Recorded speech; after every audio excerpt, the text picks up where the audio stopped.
এটা অনেকে অনুভবই করে না যে ইন্টারনেট এবং অনলাইন পুরা মিল্লাতে ইসলামিয়ার দুশ্মনের পেটের ভিতরে আমরা বসা। তুমি শ্রোতার ভাগ করো, কার জন্য কোন কথা ঠিক করো। যেটা একাডেমিক বিষয় সেটা একাডেমিতে করো। অনেকেই কোনো শ্রেণী বিন্যাস ছাড়াই মনে করছেন সব কথাই আমার এখানে বলতে হবে। ঘুমের আগেরটাও, ঘুম থেকে উঠে পড়েও, মাঝখানে ঘুম ভাঙছে ওই সময়ও। আমার কাছে মানুষের সের, মানুষের গোপন কথা, গোপন তত্ত্ব, এটা এত সস্তা কেন হবে? হাদিসে, কোরআনে, শরীয়তে, দিনে এবং আমরা বলি আকলে আম, সাধারণ বিচার বুদ্ধিতেও একটা জিনিস আছে, সেটা হলো আমার যে কোনো বক্তব্যের মুখাতব বলি আমরা, শ্রোতা বা উদ্দেশ্য যাকে লক্ষ্য করে বলি, তাদের ক্লাস আছে, শ্রেণী আছে। শিশু শ্রেণীর জন্য যে কথা, একটা বিষয় থাকে যে শিশুদের কথা, এটা শিশুদেরকে মানুষ গল্প শোনায়, অনেক গল্প কাল্পনিক থাকে, রূপক থাকে, এটাই শেখায় শিশুর জন্য। এটা বড় না, বৃদ্ধ, বড়, বয়স্ক, যুবক, পূর্ণবয়স্ক তাদের জন্য না এটা। আবার যারা বড় থাকেন তাদের জন্য এমন অনেক বিষয় থাকে যেটা শিশু এখানে প্রবেশ নিষেধ, আছে না এরকম বিষয়। ধরেন দাম্পত্য জীবনের এমন অনেক বিষয় থাকে, শিখার মতো বিষয় আছে যেটা শিশু শোনারও কি নাই, অধিকার নাই। তো এটা তো একটা ছোট্ট বিষয় আমি বললাম। যে কোনো বিষয়ে, দিন, শরীয়ত, দুনিয়ার অনেক বিষয়ে অনেক বক্তব্য, অনেক কথা থাকে যে এই কথা এই শ্রেণীর জন্য প্রযোজ্য, এই কথা এই শ্রেণীর জন্য প্রযোজ্য। এটা অন্যরা শুনলে হয়তো বেকার যাবে, যার কাজ না তার শোনা তো বেকার, অথবা ক্ষতিও হইতে পারে যে এটা তার জন্য বিশেষ কথা, এরে বললে কি হবে, ক্ষতি হবে, অথবা অভদ্রতা হবে, অসৌজন্যতা হবে। ধরেন আমি এক জায়গায় গেলাম, আমার ছোট বাচ্চার হাতে গেল, খাইতে গেলাম, আছে না দুষ্টামি করছে, এই সময় আমি তার এগুলো করো না, বাসায় এনে তাকে বকা দিয়েছি, ধমক দিয়েছি, তুমি এমন করলে কোনোদিন আর তোমাকে সাথে নিয়ে যাব না। এই ধমকটা আমি ওখানে দেই নাই। কেন দেই নাই? দিলে মানুষ ওটা দেখতে কি দেখা যাবে? ইসলামী বিধানে আছে হদ কায়েমের কথা, আছে না? হদ কায়েমের কথা আছে, জিহাদের ময়দানে, যুদ্ধের ময়দানে গেছে, ওখানে অপরাধ করেছে, এখানে এই শাসন করো না, এখানে এটা না, এখানে শাসন হবে কোথায়? জায়গায় গেলে পরে, আপন জায়গায় গেলে পরে হবে। তো এই যে ব্যবধানটা এই অনলাইনের কারণে, এক আমি জানি না আসলে, আমি ইয়া হিসাবে বলছি না, কোনো মন্দ ধারণা হিসেবেও না, আমার একটা অনুমান, ধারণা, দেখছিও অনেকেই, সবার কথাও তো বলবো না, অনেকেই কোনো শ্রেণী বিন্যাস ছাড়াই মনে করছেন সব কথাই আমার এখানে বলতে হবে। ঘুমের আগেরটাও, ঘুম থেকে উঠে পড়েও, মাঝখানে ঘুম ভাঙছে ওই সময়ও। এটা একটা বড় ধরনের ক্ষতি। আমি আপনাদেরকে একটা জিনিস দেখাই, এখানে সহিহ বুখারী শরীফে ইলম অধ্যায়ে 48 এবং 49 নম্বর দুইটা শিরোনাম আছে ইমাম বুখারী রহমতুল্লাহ। এটা তো আসলে একদম ফুল একাডেমিক বিষয়, তারপর যেহেতু আসছে আমি আপনাদেরকে শুধু শিরোনামটা দেখাই। লা ইলাহা ইল্লাল্লাহ। 48 নম্বর অধ্যায়, এখানে হলো 126 নম্বর হাদিস যেখানে আলোচনা, সেখানে আছে বাবু মান তারাকা বাদাল ইখতিয়ার মাখাফাত আন ইয়াকসুরা ফাহমু বাদিন নাস আনহু ফায়াকাউ ফি আসাদ্দা মিনহু। নবী করিম সাল্লাল্লাহু আলাইহি ওয়াসাল্লামের সামনে ঘটনা আসছে, কিছু বিষয়ে যেমন এটা জায়েজ, এই কাজটা করা জায়েজ আছে, এটা বৈধ আমার জন্য, কিন্তু এই বৈধ কাজটা, জায়েজ কাজটা দরকারও ছিল, প্রয়োজনও ছিল, কিন্তু যারা এখানে আছে দেখবে, যারা দর্শক, এরা এটাকে ঠিক মতো নিতে পারবে না, বুঝবে না, ভুল বুঝবে, এই জন্য এ কাজ করেন নাই। বোঝা যায় এই শ্রেণীর জন্য এটা না। বিখ্যাত ঘটনা, নবী করিম সাল্লাল্লাহু মক্কা বিজয়ের পরে ইয়ার সময় হযরত আয়েশা রাদিয়াল্লাহু আনহাকে বলেছেন যে তোমার কওম, মানে একটু রসিকতা করে কুরাইশদের, আরব মক্কার লোকদেরকে, এরা তো নতুন মুসলমান হয়েছে, এরা বিষয়টা বুঝবে না, না হয় আমি কি করতাম, কাবা শরীফের দরজা তো একটা আছে, আমি কাবা শরীফের দরজাটা অনেক উঁচু, অনেক উপরে দেখছেন না, সিঁড়িটা অনেক, তো আমি এটাকে সমান করে দিতাম যাতে ঢোকা প্রবেশ করা সহজ হয়। আবার আরেকটা দরজা করে দিতাম, একদিক দিয়ে মানুষ প্রবেশ করবে, আরেক দিকে বের হবে। বেশিকাল না, কিছুকাল আগেও বাইতুল্লাহর প্রবেশের সাধারণ অনুমতি ছিল, সুযোগ ছিল। এখন যেমন হাজরে আসওয়াদে যেমন ভিড় করে, এক সময় মানুষও ভিতরে ঢুকতো, আবার বের হইতো, কিছু সময় খুলে দেওয়া হতো, এখন তো এটা পুরাপুরি। তো নবী করিম সাল্লাল্লাহু আলাইহি ওয়াসাল্লাম চাইছিলেন যে কাবা শরীফে আরেকটা দরজা করে দেয়, নিচু করে দেয়, এদিক থেকে মানুষ ঢুকবে, ওই দিকে বের হবে, এবং আরও এই সংস্কারের কিছু কাজ ছোট করা হয়েছিল যে হাতিমটা বাইরে এটা যুক্ত করে দেবেন। কিন্তু আমি এই কাজটা এক ধরনের দরকারি এবং ইচ্ছা নবী করিম সাল্লাল্লাহু আলাইহি ওয়াসাল্লামের, কিন্তু মানুষ ভুল বুঝবে এই জন্য রাসূলুল্লাহ সাল্লাল্লাহু আলাইহি ওয়াসাল্লাম এই কাজটা বাদ দিয়ে দিয়েছেন, করেন নাই। এটা হলো এরপরেরটা, এটা আরও বেশি দরকার।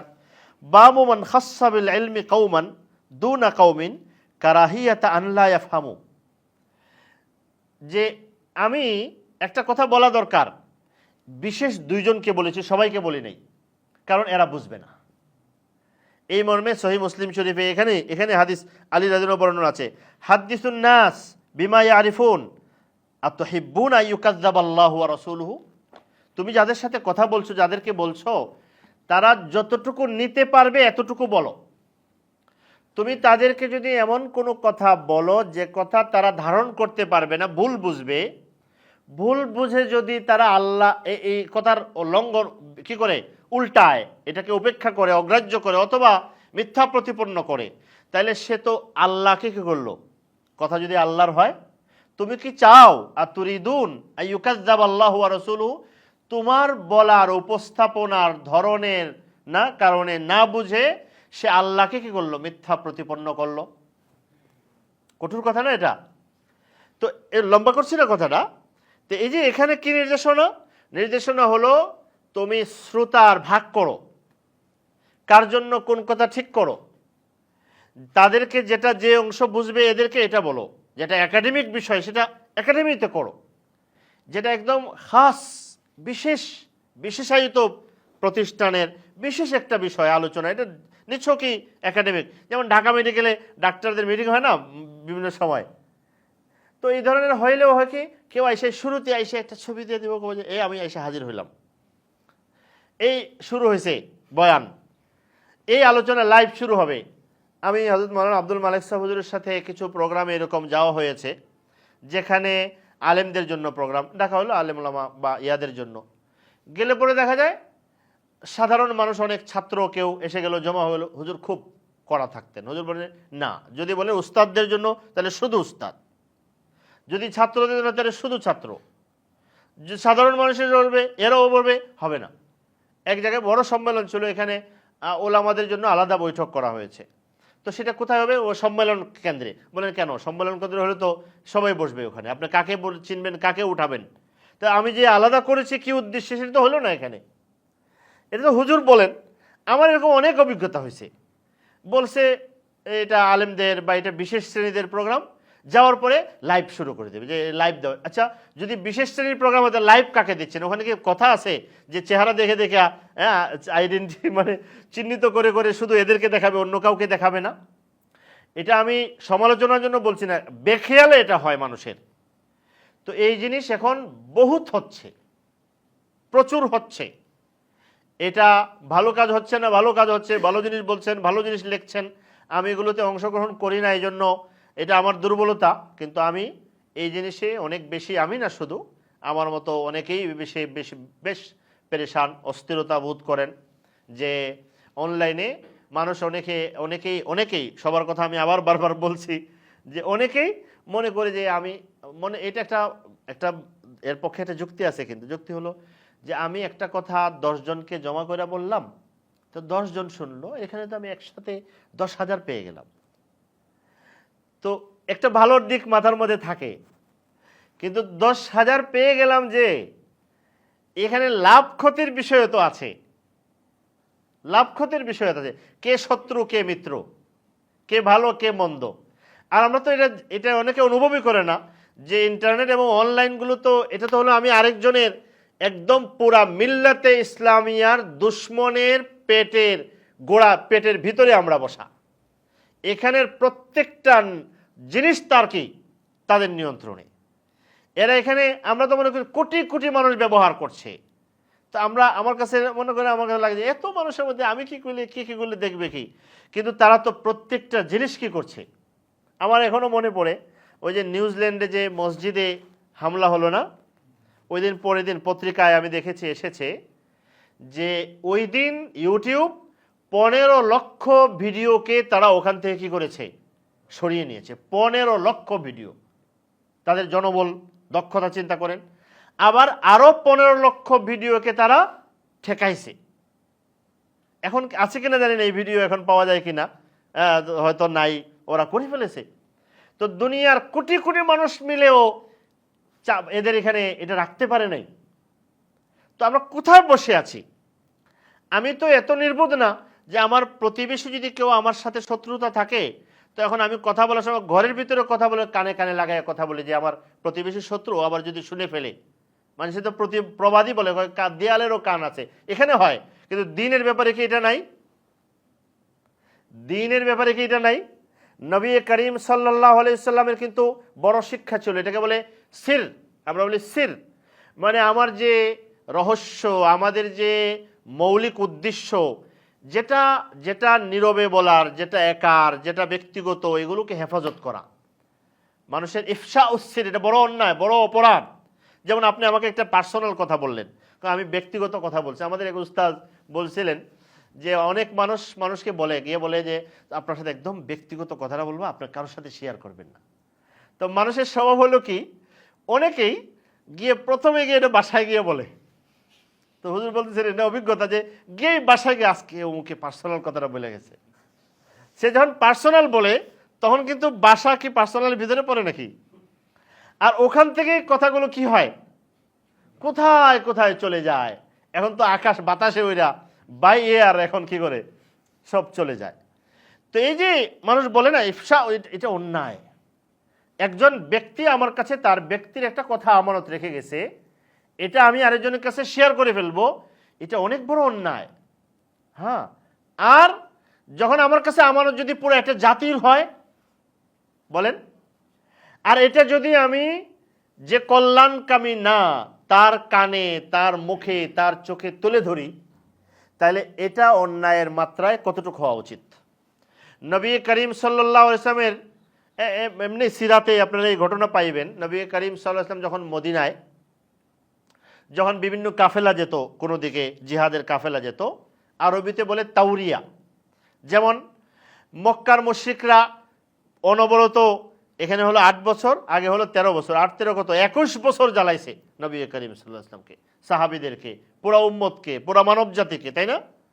তো এখন মক্কা বিজয়ের জন্য মক্কায় কাফেলা নিয়ে যাবেন। এখন কাফেলা নিয়ে যখন যাবেন, এ কথা যদি মদিনাবাসীদের করে আমরা মক্কায় কি করব, হামলা করব, মক্কায় যাব বাহিনী নিয়ে, তোমরা প্রস্তুত হও, তো এই সংবাদ কি হবে, পৌঁছে যাবে না? পৌঁছে যাবে। তো নবী করিম সাল্লাল্লাহু আলাইহি ওয়াসাল্লাম করতেন কি, আবার মিথ্যা কথাও বলা যাবে না, প্রস্তুতি নিতে বলবে। নবী করিম সাল্লাল্লাহু আলাইহি ওয়াসাল্লাম বলতেন, আমি উনি উদাহরণস্বরূপ বোঝানোর জন্য বলতেছি, যেমন আমি যাব এইদিকে, তো আমি এখন কথার সময় বললেন মক্কায় যাবেন, তো বললেন এমনি বোঝানোর জন্য বলছি যে খাইবারের ইহুদিরা অনেক যন্ত্রণা করছে, ওদেরকে সুযোগ সুবিধা দেওয়া হয় নাই, তোমরা প্রস্তুত হও। একথা বলেন না যে খাইবার যাব, তোমরা প্রস্তুত হও, এরা কিন্তু অনেক জ্বালাতন করছে, জুলুম অবিচার করছে, প্রস্তুত হও। এখন প্রস্তুত, রেডি, যাওয়ার রওনা শুরু। রাস্তায় গিয়ে হঠাৎ রাস্তা দেখা যায় উত্তর দিকে যাওয়ার কথা, দক্ষিণ দিকে গেছে।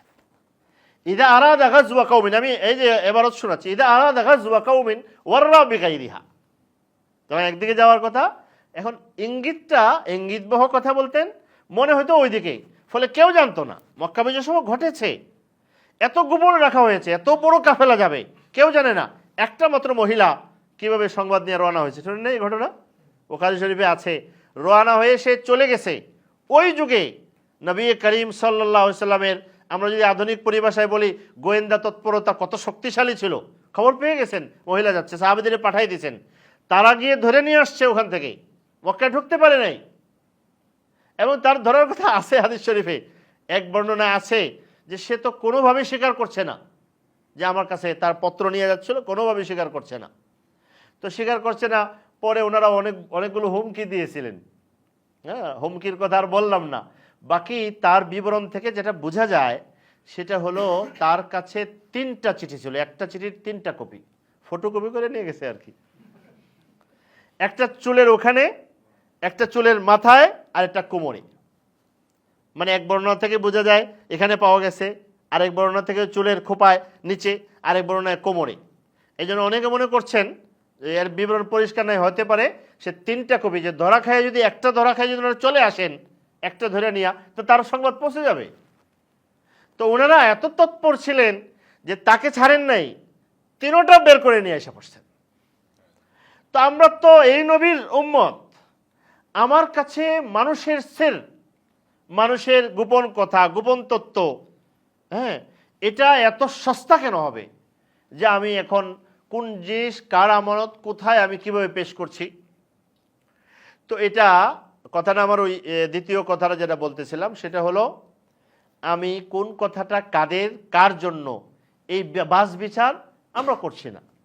আমি আমাকে যদি বলি আমি করছি না, আপনি করছেন না, তো এটা এখন যেহেতু একদম এটা আসলে আমার মতো যারা তাদেরকে বলার কথা, কিন্তু সবাই এই কাজের মধ্যে এখন কম বেশি কি অংশগ্রহণ করে। তো এই জিনিসের ক্ষেত্রে আমাদের সতর্কতা খুব দরকার।